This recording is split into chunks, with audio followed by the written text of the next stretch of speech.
by showing him you're grateful. And the more you show him that you are grateful, then the more he will do, because men are wired that way. We are wired to be hunters. So when you tell us, you know what?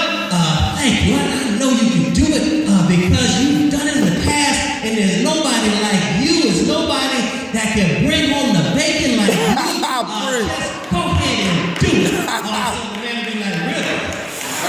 Let me go out and get another job.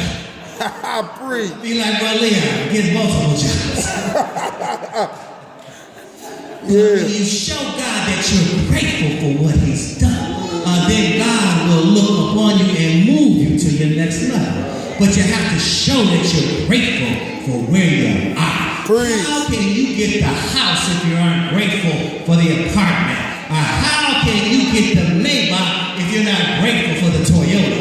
How can you get a trip around the world if you aren't grateful for the trip down to the coast? You have to be grateful.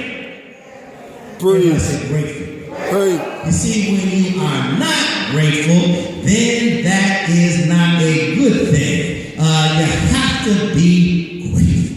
See, if you're grateful, then God will do things on your behalf. If you're not grateful, these are the things that God says about people that are not grateful.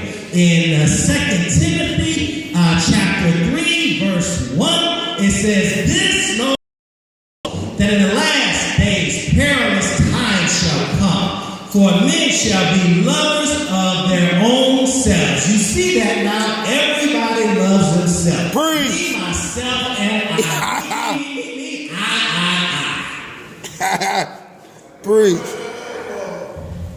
Disobedient, covetous, boasters. You see that? Boasting. People running for president. I'm great. I'm going to restore America to where it should be. I'm this. I'm that. Proud blasphemers. Disobedient to parents. Let all the children say amen.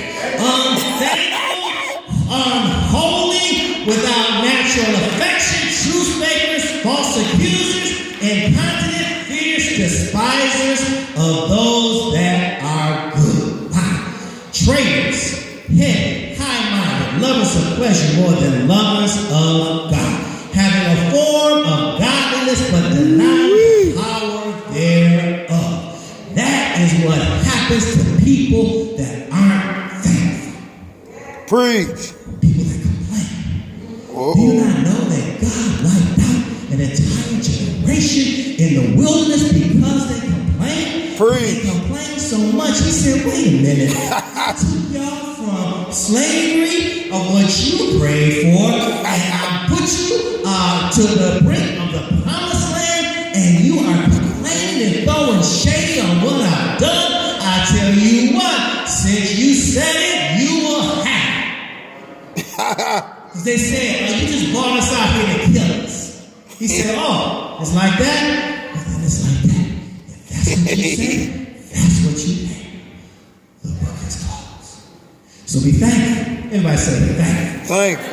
When you're thankful to God, then God will move you to the next step. When you're thankful to God, that shows that you appreciate everything that he's done. When you're thankful for God, then God knows that he can trust you with the next step. Say thankful. Thankful. So we want to be thankful. And the last step, but not least, is supplication. Everybody say supplication. Supplication. You see, supplication means when you petition God for something, when you ask him for something, where people request and they intercede on behalf of other people. Really, Pastor Slack?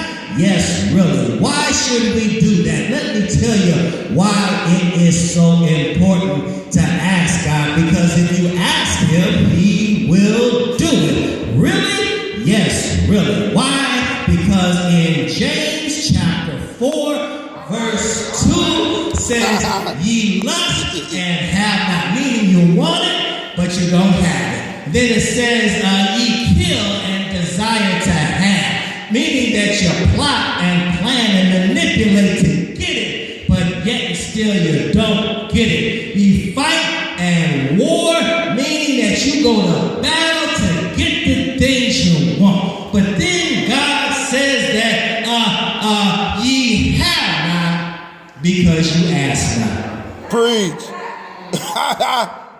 Reason why you don't have it, because you ain't asked. Preach. If you ask me, I will give it to you. And then he says in verse 3, ye ask and receive not. So he's telling you how to get it. The reason why you don't get it if you ask, because you ask amiss, that you may consume it upon your lust. Meaning that your motive isn't right. Your motive has to be pure and authentic in order for you to get it. So when you ask, then he will give it to you because he's your father. And just like you love to give your children good gifts, likewise, he wants to give you good gifts too. So just ask. And all you have to do is ask for him. And then you say, well, Pastor, how do I know what to ask for? Then just ask God for anything that's in your heart, because he said he will give you the desires of your heart. And that means that God will put the desires there for you to ask him. So whatever's in your heart, ask him. And if he doesn't give it to you, then say, God, why did I get it? And I guarantee you, he'll give you an answer. Because if you ask him, he will answer. We serve a God that answers prayer. Matthew 7:7 says, ask and it shall be given unto you. Seek and ye shall find. Knock and the door shall be opened unto you. Ask. Everybody say ask. So all you have to do is ask. And then we get into deep intercession, where you intercede for someone else, not just for yourself, where you pray for them, where you stand in the gap between them